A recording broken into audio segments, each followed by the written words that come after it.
ஓம் சாந்தி. இன்றைய முரளியில் பாபா நமக்கு முக்கியமாக சொல்றாங்க, நீங்க தான் அனைத்து ஆத்மாக்களையும் எல்லாரையுமே கர்ம பந்தனத்திலிருந்து விடுவிக்கக்கூடிய மீட்பு படைன்னு சொல்றாரு. எல்லாரும் பந்தனத்துல மாட்டி இருக்காங்க, அவங்கள மீட்கக்கூடிய காரியத்தை நீங்க தான் செய்யக்கூடியவர்கள். அதனால நீங்க போயிட்டு எந்த ஒரு கர்ம பந்தனத்திலையும் மாட்டிக்கொள்ள கூடாதுன்னு சொல்றாரு. மேலும் பாபா சொல்றாங்க, அப்படி நீங்க எல்லாரையும் இந்த உலகத்துல கர்ம பந்தனத்துல இருந்து மீட்கணும் அப்படின்னா ஆத்மாக்குள்ள பலம் சக்திங்கிறது இருக்கணும்.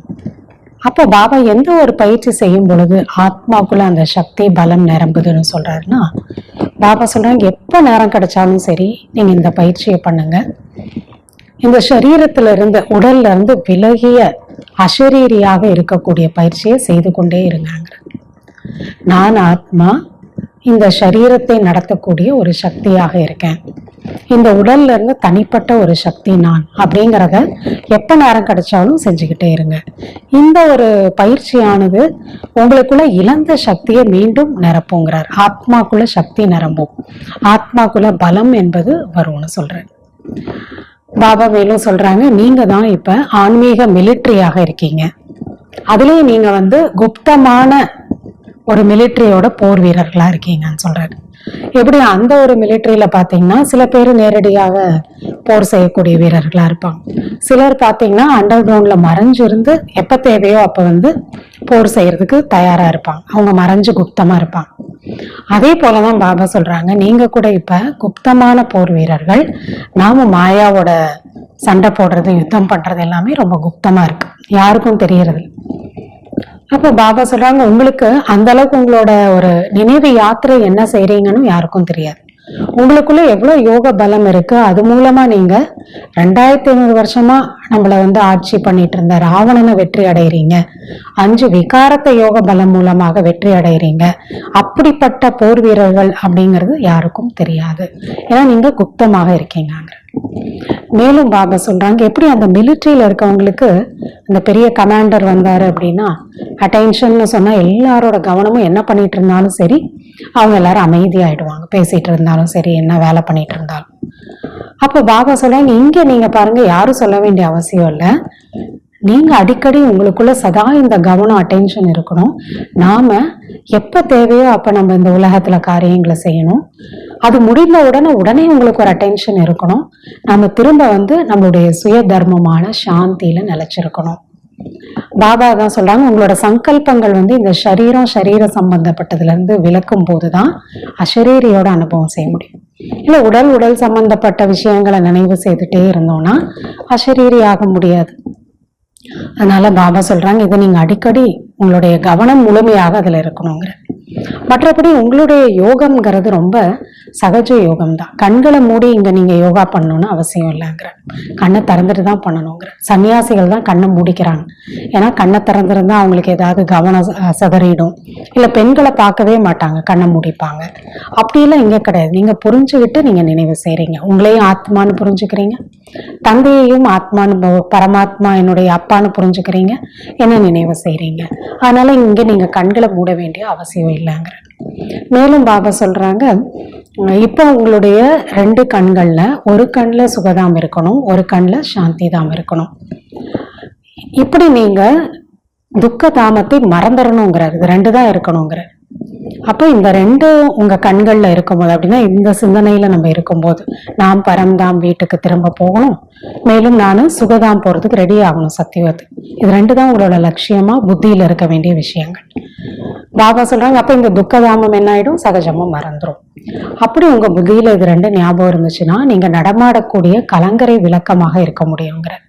எப்படி கலங்கரை விளக்கம் உயரத்துல ஒரே இடத்துல இருக்கும், ஆனா எல்லாருக்கும் டைரக்ஷன் வழிகாட்டுதலை செஞ்சுக்கிட்டே இருக்கும், எல்லாருக்கும் வழி காண்பிக்கும். அதே போலதான் நீங்க யாரை பார்த்தாலும் யாரை சந்திச்சாலும் எல்லாருக்குமே நீங்க சுகதாமம் சாந்தி தாம் போறதுக்கான ஒரு வழியை காட்டக்கூடிய கலங்கரை விளக்கமாக நீங்க இருக்க வேண்டும்னு சொல்றேன். பாபா சொல்றாங்க, நீங்க என்ன நினைவு செய்யவே இல்லைன்னா எப்படி உங்க பாவங்கள் அழியும், அதை தவிர வேற எந்த வழியும் இல்லைன்னு சொல்றேன். அதனால நினைவு யாத்திரையில மிகுந்த கவனம்ங்கிறது நீங்க செலுத்த வேண்டும்ங்கிற. நீங்க நினைவு செய்தால் மட்டும்தான் உங்களோட பல பிறவிகளோட பாவங்கள் அழிய முடியும். ஆத்மா பாவனமான நிலையை அடைய முடியும். வாங்க பாபா சொல்லக்கூடிய முழுமையான முரளியை கேட்கலாம். ஓம் சாந்தி. 13/9/2024 காலை முரளி பாப்தாதா மதுபன். இனிமையான குழந்தைகளே, அனைத்து ஆத்மாக்களையும் கர்ம பந்தனத்திலிருந்து விடுவிக்கக்கூடிய விடுதலை வீரர்களாக, அதாவது மீட்பு படையாக நீங்கள் இருக்கிறீர்கள். நீங்கள் கர்ம பந்தனங்களில் மாட்டிக்கொள்ள கூடாது. கேள்வி: எந்த ஒரு பயிற்சி செய்து கொண்டே இருந்தால் ஆத்மா மிக மிக சக்திசாலியாக ஆகிவிடும்? பதில்: நேரம் கிடைக்கும் பொழுதெல்லாம் ஷரீரத்திலிருந்து விடுபட்டிருக்கும் பயிற்சி செய்யுங்கள். விடுபடுவதன் மூலம் ஆத்மாவிற்கு சக்திகள் திரும்பி வந்துவிடும், பலம் நிறைந்துவிடும். நீங்கள் குப்தமான போர் வீரர்களாக இருக்கிறீர்கள். தயவு செய்து கவனமாக இருங்கள். அதாவது ஒரு தந்தையின் நினைவில் இருங்கள். அஷரீரி ஆகிவிடுங்கள் என்ற கட்டளை உங்களுக்கு கிடைக்கிறது. ஓம் சாந்தி. ஓம் சாந்தி என்பதன் பொருளை தந்தை மிக நல்ல முறையில் புரிய வைக்கின்றார். எங்கு போர் வீரர்கள் இருக்கிறார்களோ அங்கு கவனமாக இருங்கள் என்று கூறுவர். ஏன்னா வீரர்கள்னாலே உங்களுக்கு முக்கியமா என்ன தேவைன்னா அட்டென்ஷன், கவனத்தோட இருக்கிறது. இப்போ பாபாவும் சொல்றாங்க, எப்படி மாயா எந்த வழியில வரும்? நம்ம பலத்தின் மூலமா மாயா வருமா, இல்ல நம்ம பலவீனத்தின் மூலமா மாயா வருமா? ஏன்னா மாயா நம்மளோட பலவீனம் மூலமாவும் வரும், நம்மளோட விசேஷ தன்மை மூலமாவும் வரும். அப்ப பாபா தான் கவனமா இருங்க, ஏன்னா நீங்க யுத்த மைதானத்துல இருக்கீங்க, போர் வீரர்களாக இருக்கீங்கன்னு சொல்றாரு. அவர்களுக்கு கவனத்துடன் இருப்பது என்றால் அமைதியாக இருப்பது என்பது அர்த்தமாகும். இங்கும் தந்தை உங்களுக்கு கூறுகின்றார், கவனமாக இருங்கள், அதாவது ஒரு தந்தையின் நினைவில் இருங்கள். இப்ப அங்க கூட கவனமா இருங்க அப்படின்னா அட்டென்ஷனோட இருங்க. அதே போல மனசுல கொஞ்சம் அமைதியா இருங்க, பரபரப்பா இல்லாம அமைதியா இருங்க அப்படின்னு சொல்றாங்க. அதே போல பாபா இங்கேயே நமக்கு என்ன சொல்றாரு, கவனமா இருங்க அப்படின்னா என்னோட நினைவுல இருங்கிறத சொல்றாரு. வாயினால் கூற வேண்டி இருக்கிறது, இல்லையெனில் உண்மையில் பேசுவதிலிருந்தும் தூர விலகி இருக்க வேண்டும். இதெல்லாம் சொல்ல வேண்டிய அவசியம் கூட இல்லைங்கிறார். நீங்க கூட அந்த அளவுக்கு அமைதியா, எவ்வளவு இந்த பேச்சிலிருந்து எது தேவையில்லையோ அப்படிப்பட்ட பேச்சிலிருந்து நீங்க சப்தத்திலிருந்து விலகி இருக்கிறது இப்ப முக்கியம்னு சொல்ற. கவனத்துடன், அதாவது தந்தையின் நினைவில் இருக்கின்றீர்களா? கவனத்தோட இருக்கிறீங்கன்னு அர்த்தம். ஒருத்தர் நீங்க அந்த கவனம் கொடுத்துக்கணும். நம்ம பாபாவோட நினைவுல இருக்கிறோமா? தந்தையின் கட்டளை, அதாவது ஸ்ரீமத் என்பது நமக்கு கிடைக்கிறது. நீங்கள் ஆத்மாவையும் புரிந்திருக்கிறீர்கள், தந்தையையும் புரிந்திருக்கிறீர்கள். அப்படி என்றால் தந்தையை நினைவு செய்யாமல் விகர்மாஜீத்தாக, அதாவது பாவ கர்மங்களை வென்றவர்களாக, பாவ கர்மங்களையே நம்ம செய்யாதவர்களாக, சதோ பிரதானமாக தூய்மையாக எப்படி ஆக முடியும்? மூல விஷயமே இதுதான். பாபாவை நினைவு செய்வது, அவர் ஒருத்தரை புரிந்து கொண்டு அவரோட நினைவுல மூழ்கி இருப்பது, இதுதான் ரொம்ப முக்கியமான மூல விஷயம்ங்கிற. தந்தை கூறுகின்றார், இனிமேலும் இனிமையான குழந்தைகளே, தன்னை ஆத்மா என்று புரிந்து கொண்டு தந்தையை நினைவு செய்யுங்கள். பக்தி மார்க்கத்திலையும் நம்ம கடவுளை நினைச்சோம், ஆனா நம்ம யாருன்னு புரிஞ்சுக்காம அவரை நினைச்சோம். ஆனா கனெக்ஷன் இல்லை அங்க. ஆனா இங்க நம்ம அதனாலதான் பாபா எப்பயும் சொல்றாரு நமக்கு, முதல்ல உங்களை நீங்க ஆத்மானு உணருங்க, புரிஞ்சுக்கோங்க, அப்புறம் என்ன நினைவு செய்யுங்க. இவை அனைத்தும் இந்த நேரத்திற்கான விஷயங்களாக இருக்கின்றது. இதையே அவர்கள் வேறு அர்த்தத்தில் எடுத்துக்கொண்டு விட்டனர். வீரர்கள், சண்டை, போர் எல்லாம் காமிச்சிருக்காங்க மகாபாரதத்துல. ஆனா அதெல்லாம் வேற விஷயமா பக்தியில ஸ்தூலமாக சித்தரிச்சுட்டாங்க. அவர்களும் இராணுவ வீரர்கள், நீங்கள் இராணுவ வீரர்களாக இருக்கிறீர்கள், குப்தமான இராணுவ வீரர்களும் இருப்பார்கள் அல்லவா, நீங்களும் ஒரு மிலிட்ரின்னு சொல்றார்.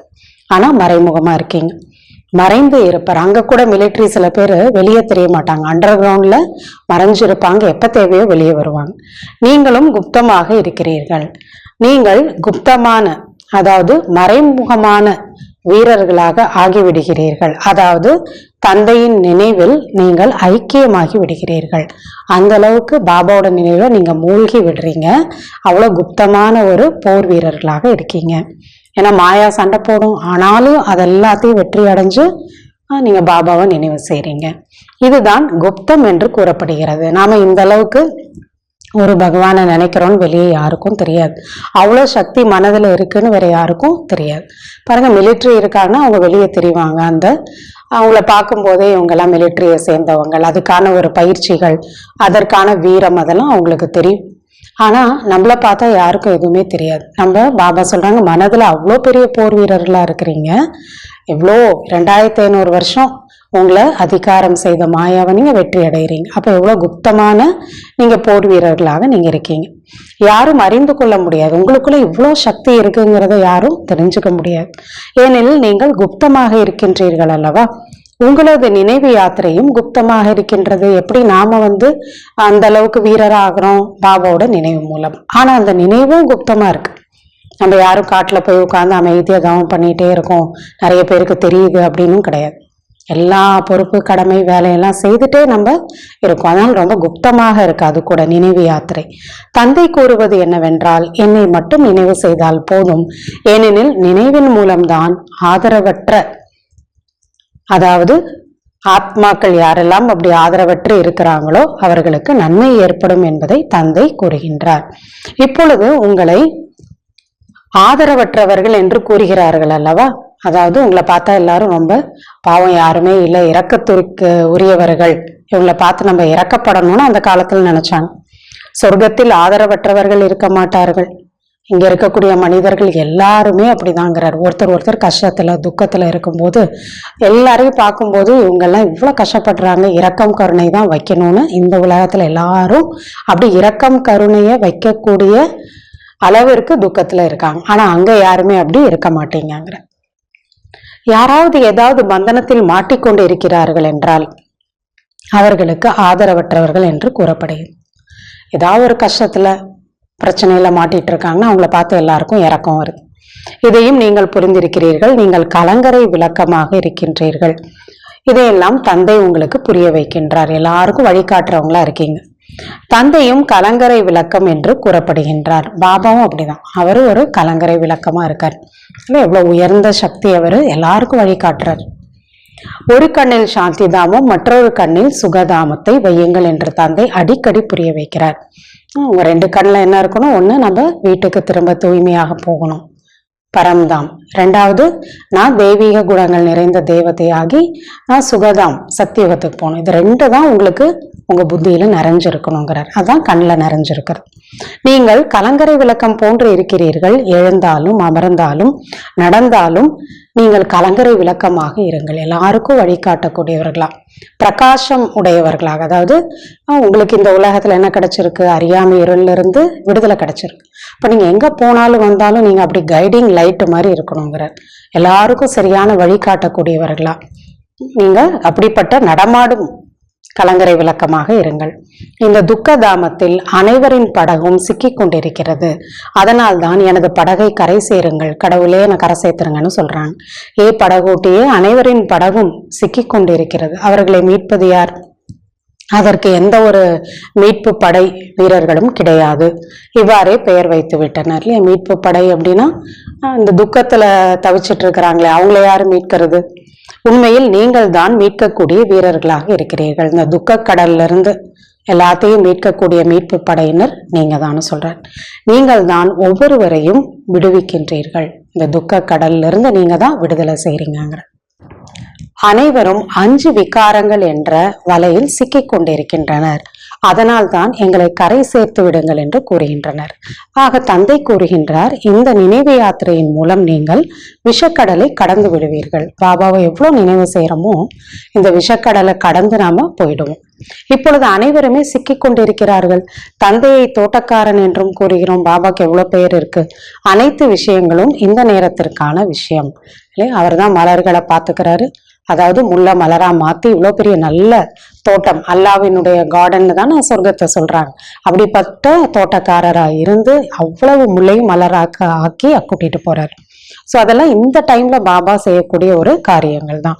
இப்பொழுது அனைவரும் முட்களாக இருக்கின்றீர்கள், ஏனென்றால் இம்சை தருபவர்களாக இருக்கிறீர்கள், ஒருத்தர் இன்னொருத்தரை துன்புறுத்துறவங்களா இருக்கீங்க. இப்போது அகிம்சையாளர்களாக வேண்டும், பாவனமாக ஆக வேண்டும். தர்ம ஸ்தாபனை செய்ய வருபவர்கள் தூய்மையான ஆத்மாக்கள் தான் வருகின்றனர். அவங்க ஃபர்ஸ்ட் பிறவியில மேலிருந்து கீழே வராங்கன்னா பாபா என்ன சொல்லுவாரு, யாருக்குள்ளேயாவது பிரவேசம் ஆகுறாங்க இல்லை. இப்போ கிரைஸ்ட் இருக்காரு அப்படின்னா அவர் ஜீசஸோட ஆத்மாக்குள்ள, அதாவது அவருடைய சரீரத்துல அவர் பிரவேசம் ஆவாரு. அப்போ பாபா சொல்றாங்க, அப்படி வர்றவங்க தூய்மையான ஆத்மாக்களா ஃபர்ஸ்ட் வருவாங்க. அவர்கள் அசுத்தமானவர்களாக இருக்க முடியாது. ஏன்னா தர்ம ஸ்தாபனை பண்ணோம்னா தூய்மையோட பலம் தேவை. முதலில் வருகின்ற போது தூய்மையாக இருக்கின்ற காரணத்தினால்தான் அவர்களது ஆத்மாவோ அல்லது சரீரமோ துக்கம் அடைய முடியாது. அந்த பிறவியில அவங்க அவ்வளோ சதவ பிரதானமா இருப்பாங்க. உடலுக்கும் அவங்களுக்கு துக்கம் கிடையாது, ஆத்மாவுக்கும் கிடையாது. ஏன்னா அவங்க விகாரத்தினால பிறவி எடுக்கிறது இல்லை. ஏனெனில் அவர்களிடத்தில் எந்த பாவமும் கிடையாது. அங்கிருந்து டைரக்டா பரம்தாம்ல இருந்து வராங்க. நாம் தூய்மையாக இருந்த பொழுது எந்த பாவமும் செய்வது கிடையாது, மற்றவர்களும் செய்வது கிடையாது. யாரு தூய்மையா இருக்கிற ஆத்மா யாருமே பாவம் செய்ய மாட்டாங்க. ஒவ்வொரு விஷயத்தையும் சிந்தனை செய்ய வேண்டும். அப்படிதான் நாம சத்தியுகத்துல ஏன் பாவமே செய்யல? ஏன்னா ஆத்மா தூய்மையாக இருந்தோம். தர்மம் ஸ்தாபனை செய்வதற்கு அங்கிருந்த ஆத்மாக்கள் வருகின்றன. மேலிருந்து வந்துதான் ஆத்மாக்கள் தர்மத்தை படைக்கணும். இப்ராஹிமோ புத்தாவோ இல்லையா, புத்தா என்ன பண்றாரு, சித்தார்த்தோட சரீரத்துல பிரவேசம் ஆகுறாரு. ஏற்கனவே இங்க பிறந்த ஆத்மா தர்மத்தை ஸ்தாபனை பண்ண முடியாது இல்லையா, மேல இருந்து வந்த ஆத்மா தான் பண்றாங்க. நம்ம பார்த்துட்டு புத்தா அவர் ஒரு மனிதனா இருந்தாரு, அப்புறம் அவருக்கு ஞானம் கிடைச்சது, என்லைட்மெண்ட் கிடைச்சது, அதனால அவர் புத்த மதத்தை ஸ்தாபனை பண்றாரு. அப்படி கிடையாது. மேல இருந்து ஆத்மா வருது, அந்த சித்தார்த்தங்கிற அந்த உடல்ல பிரவேசம் ஆகுது.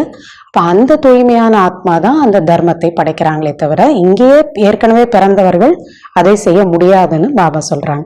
இதெல்லாம் நீங்க சிந்தனை பண்ண வேண்டிய விஷயங்கள்னு சொல்றாரு.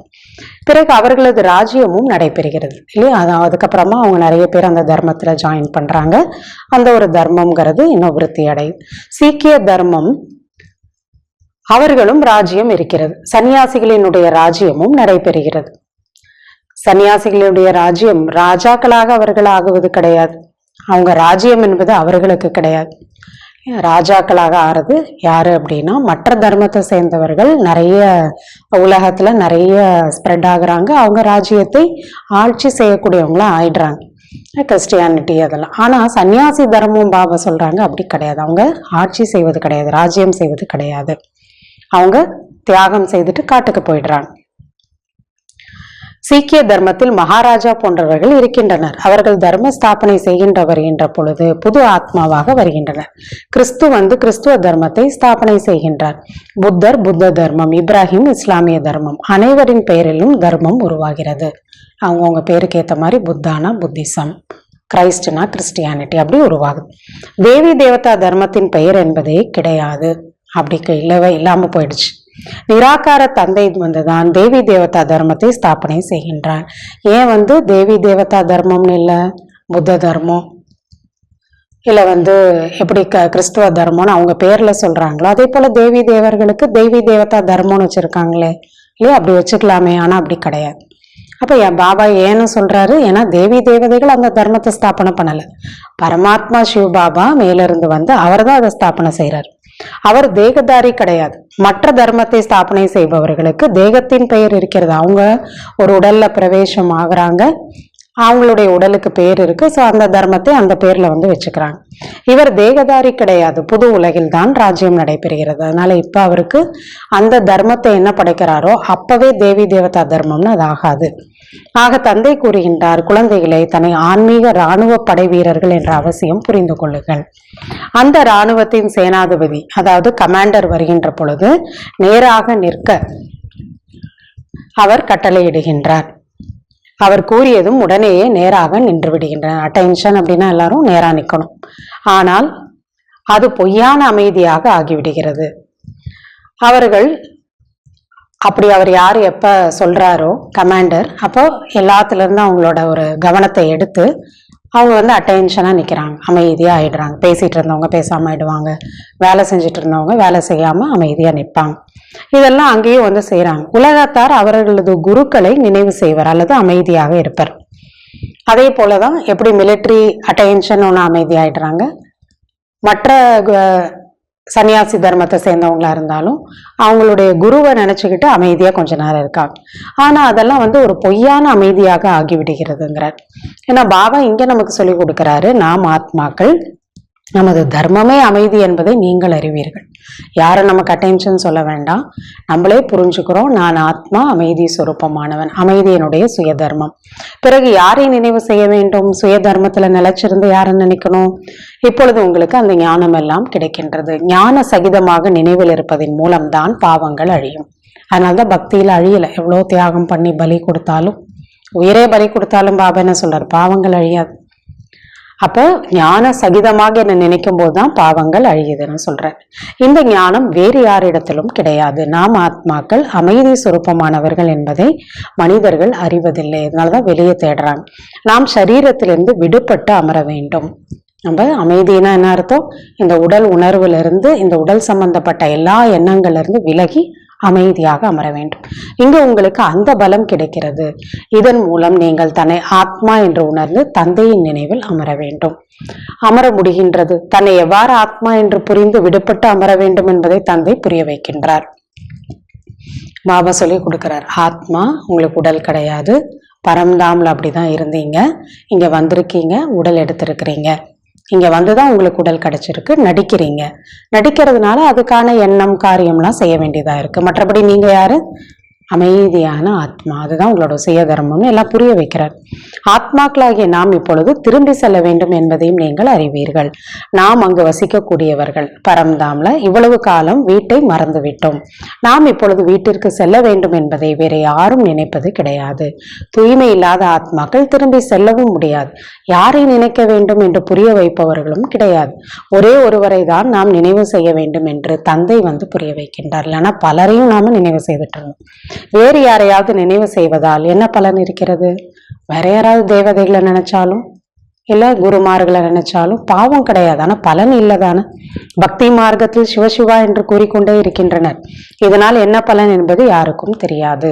சிவனை நினைவு செய்வதால் பாவங்கள் அழிந்துவிடும் என்பது யாருக்கும் தெரியாது.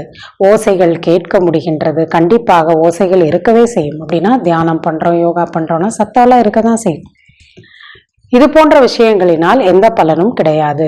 எந்த ஒரு பாட்டு போடுறாங்க, இல்ல மந்திரங்களை சொல்றாங்க, அப்படி என்னெல்லாம் பாடினாலும், வேத சாஸ்திரங்களை சத்தம் போட்டு படிச்சாலும், இல்லை இந்த மாதிரி எது செஞ்சாலும் சரி, அந்த விஷயங்கள் நம்ம பல பிறவிகளா செய்துட்டு தான் வந்திருக்கோம். ஆனா அதுல எந்த ஒரு பலனும் இல்லை. அனைத்து குருக்களிடத்திலிருந்தும் பாபா அனுபவியாக இருக்கின்றார். ஏன்னா பிரம்மா பாபாருக்கு எல்லா குருக்கள்கிட்ட போயிருக்காரு, நிறைய வேத சாஸ்திரங்களை படிச்சிருக்காரு, மந்திரங்களை சொல்லியிருக்காரு, கீதையை படிச்சிருக்கிறாரு. ஆனா என்ன பலனும் இல்லை அப்படிங்கிறத அவர் உணர்ந்திருக்காரு. அதுல அவர் அனுபவியா இருந்திருக்காரு.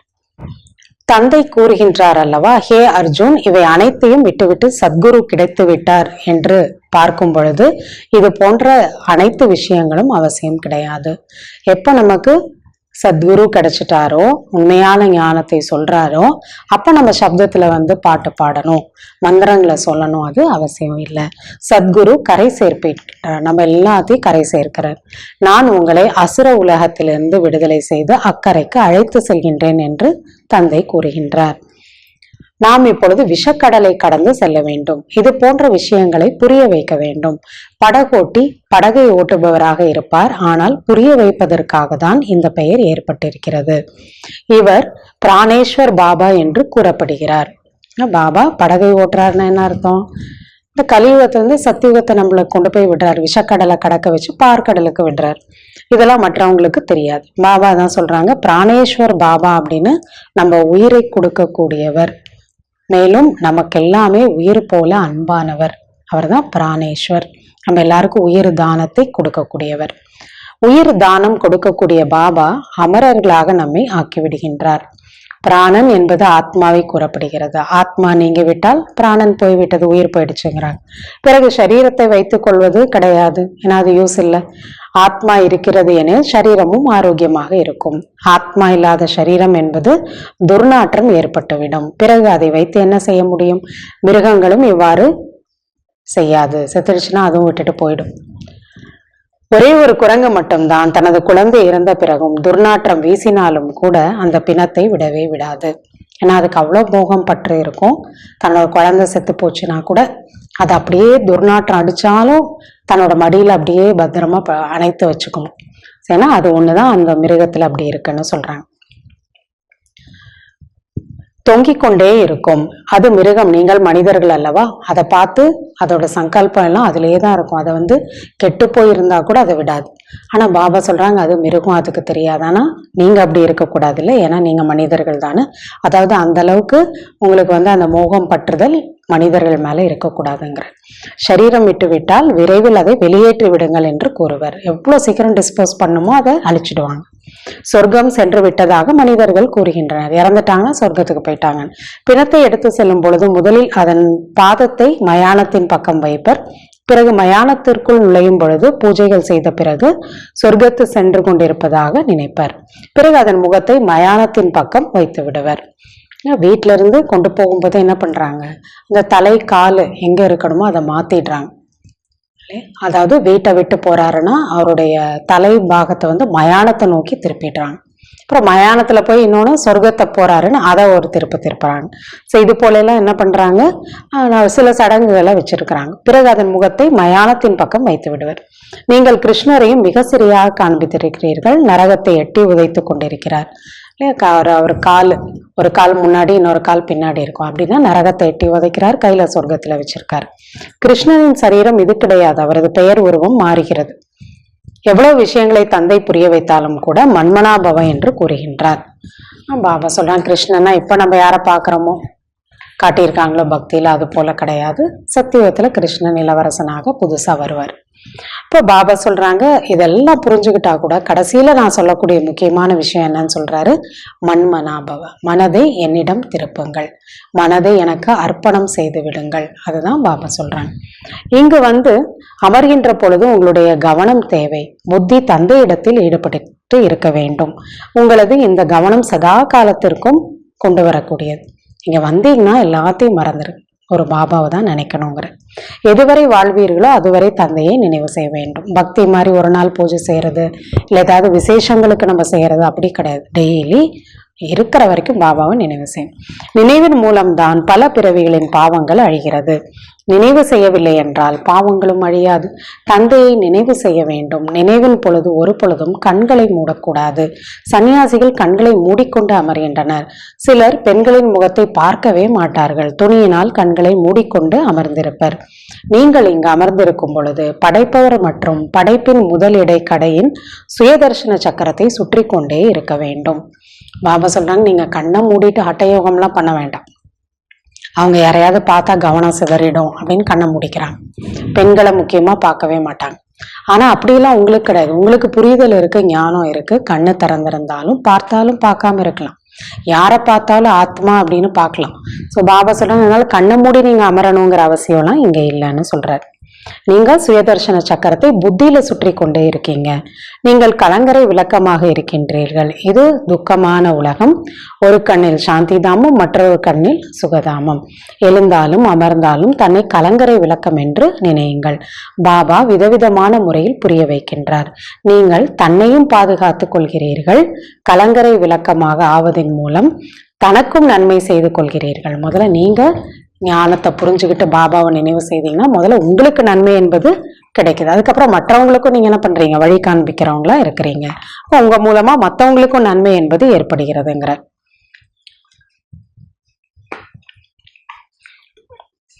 பாபா சொல்றாங்க,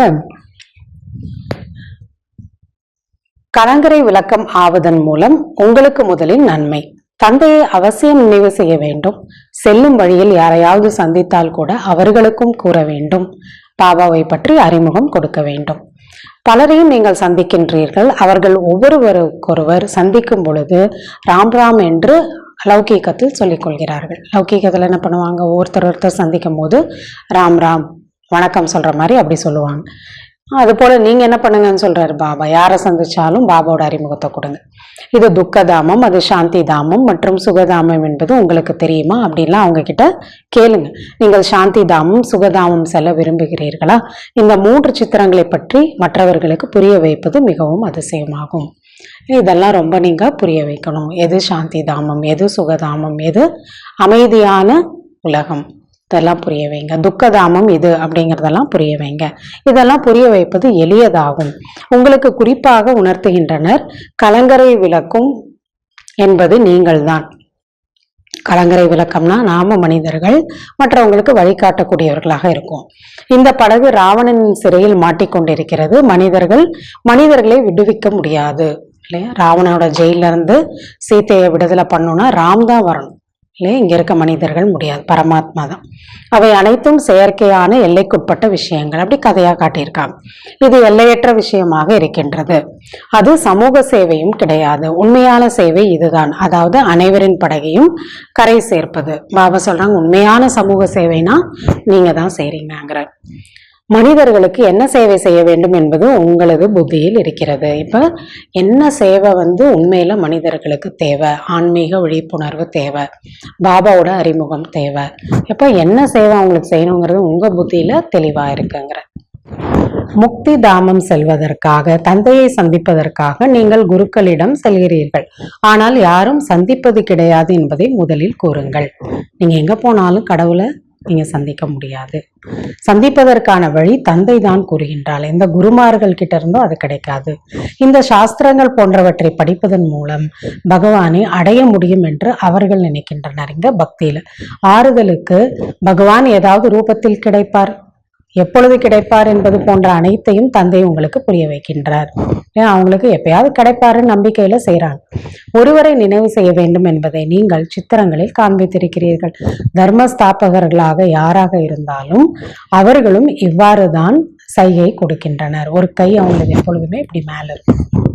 அவங்களும் அவரை தான் சொல்றாங்க. ஏனெனில் நீங்கள் முறையை அறிவுறுத்தி இருப்பதால் அவர்களும் இவ்வாறு சைகை கொடுக்கின்றனர். எல்லாருக்கும் மேல ஒருத்தர் இருக்காரு. எஜமானை ஜெபியுங்கள். அந்த தந்தை சத்குருவாக இருக்கின்றார். மற்ற அனைவரும் பலவிதமான வழிமுறைகளை கொடுப்பவர்களாக இருக்கின்றனர். இல்லை, எவ்வளவு குருக்களோ அவ்வளவு வழிகள் இருக்கு. அவர்கள் குருக்கள் என்று கூறப்படுகின்றனர். அசரீரி ஆவதற்கான வழியை யாருமே அறியவில்லை. சிவபாபாவை நினைவு செய்யுங்கள் என்று நீங்கள் கூறுகிறீர்கள். அவர்கள் சிவனின் கோயிலுக்கு செல்கின்றார்கள் என்றால் சிவனை பாபா அப்பா என்று கூறும் பழக்கம் எப்பொழுதும் இருக்கிறது. நார்த்தையெல்லாம் சிவ பாபான்னு தான் சொல்லுவாங்க, சிவ தந்தை அப்பான்னு சொல்லுவாங்க. வேறு யாரையும் பாபா என்று கூறுவது கிடையாது. சிவனை மட்டும்தான் சிவ பாபான்னு பக்தியிலே சொல்லுவாங்க. நார்த் சைட்லாம் சிவ தந்தைன்னு சொல்ற மாதிரி வேற யாரையும் அப்படி சொல்ல மாட்டாங்க. ஆனால் அவர் லௌகீக தந்தை, நிராகாரமாக இருக்க முடியாது, சரீரதாரியாக இருக்கின்றார். சிவன் நிராகாராக இருக்கின்றார். உண்மையான பாபா அவர் அனைவருக்கும் பாபாவாக இருக்கின்றார், அப்பாவாக இருக்கின்றார். அனைத்து ஆத்மாக்களும் அசரீரியாக இருக்கின்றனர். அதனால எல்லாருக்கும் நிராகார தந்தை ஒருத்தராக இருக்கார். குழந்தைகளாகி நீங்கள் இங்கு அமரும் பொழுது அதே சிந்தனையுடன் அமர வேண்டும். நாம் எப்படியெல்லாம் சிக்கி கொண்டிருந்தோம் மாயாவோட வலையில, இதெல்லாம் நீங்கள் அறிவீர்கள். இப்பொழுது தந்தை வழி காட்டுகின்றார். மற்ற அனைவரும் சிக்கி கொண்டுதான் இருக்கிறார்கள். விடுபடுவது கிடையாது. தண்டனைகளை அடைந்த பிறகு அனைவரும் விடுபட்டு விடுவர் இல்லையா? மேல போகும்போதுதான் பாவத்திலிருந்து விடுதலை ஆகிறாங்க. இங்கே அதற்கான வழி அவங்களுக்கு புரியறதில்ல. குழந்தைகளாகி உங்களுக்கு புரிய வைத்துக் கொண்டே இருக்கின்றார். தண்டனையை அடைந்து பிறவி பதவியை கூட நீங்கள் குறைத்து கொள்ளக்கூடாது. அதிக தண்டனை அடைபவர்கள் என்றால் பதவியும் மிக குறைந்துவிடும், பிராப்தியும் குறைவாக கிடைக்கும். சத்தியுகத்துல குறைந்த தண்டனை எனில் பிராப்தி நன்றாக இருக்கும், உயர்ந்த பதவிக்கு போவாங்க. இது முட்கள் நிறைந்த காடாக இருக்கின்றது. அனைவரும் ஒருவருக்கொருவர் முட்கள் போன்று இருக்கின்றனர். சொர்க்கம் அல்லாவின் பூந்தோட்டம் என்று சொல்லப்படுகிறது. கிறிஸ்துவர்களும் சொர்க்கம் இருந்ததாக கூறுகின்றனர். எல்லாருமே ஹெவன், பாரடைஸ், ஜன்னத் இல்லையா, சொர்க்கம் அப்படின்னு சொல்றாங்க. சில நேரங்களில் காட்சி கூட செய்கின்றனர். இந்த தர்மத்தை சார்ந்தவர்கள் இருப்பின் மீண்டும் தனது தர்மத்திற்கு விடுவர். எப்ப எந்த தர்மத்துக்கு போயிருந்தாலும் தேவதா தர்மத்தை சேர்ந்தவங்க இங்க வந்துருவாங்க. மற்றவர்களுக்கு இங்க என்ன இருக்கின்றது என்று பார்க்க வருகின்றனர். இனி என்னதான் சொல்றாங்கன்னு பாக்குறாங்க. பார்ப்பதனால் யாரும் அங்கு சென்று விட முடியாது. எங்க சொர்க்கத்துக்கு போக முடியாது. அங்கு தேவதைகள் மிக குறைவாக இருப்பார்கள்.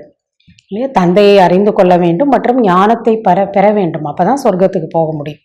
இப்பொழுது இவ்வளவு இந்துக்கள் இருக்கின்றனர். உண்மையில் தேவதைகளாக இருந்தனர் அல்லவா? ஆனால் அவர்கள் தூய்மையாக இருந்தனர். இவர்கள் தூய்மையின்றி இருக்கின்றனர். எல்லா ஹிந்து தர்மத்தை சேர்ந்தவங்களும் தேவதைகளா இருக்கிறாங்க அப்படின்னா, ஆனா இப்ப என்ன ஆயிட்டாங்க? எல்லாரும் தூய்மை இல்லாம. தூய்மை இல்லாதவர்கள் தேவதைகளை என்று கூறுவது அழகல்ல. இந்த ஒரே ஒரு தர்மத்தில் தான் தர்மமும் கீழாக ஆகிவிட்டது, செயல்களால் தரம் குறைந்து விட்டது என்று கூறப்படுகிறது. தர்மமும் கீழே போயிடுச்சு, பாபா சொல்றாங்க கர்மமும் பிரஷ்டமாயிடுச்சு.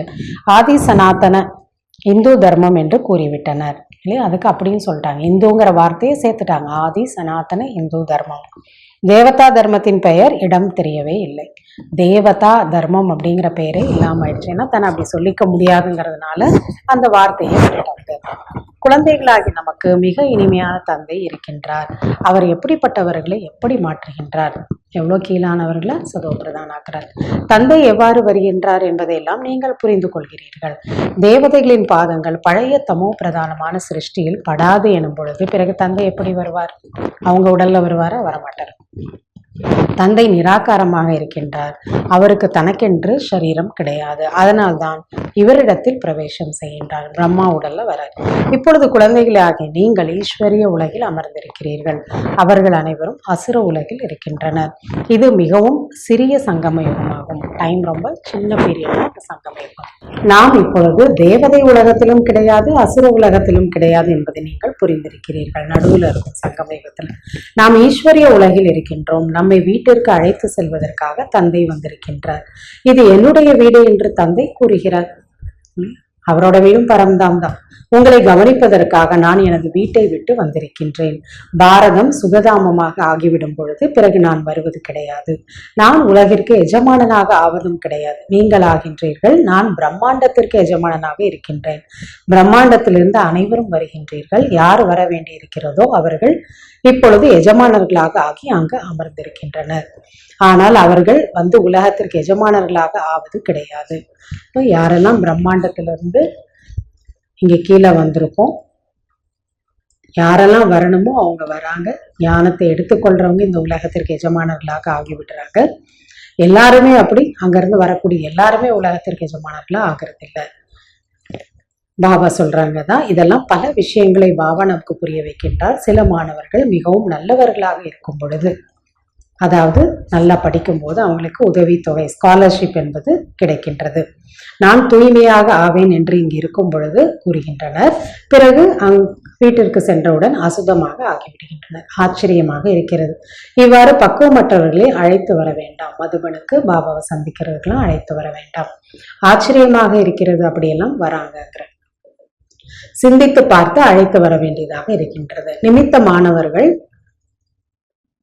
யாரெல்லாம் நிமித்தமாக இருக்கிறாங்களோ அவர்களுடைய வேலையாக இது இருக்கின்றது. யாரு எப்படின்னு பார்த்து கூட்டிட்டு வரணும். ஆத்மாதான் சரீரத்தை தாரணை செய்து நடிப்பை நடிக்கின்றது.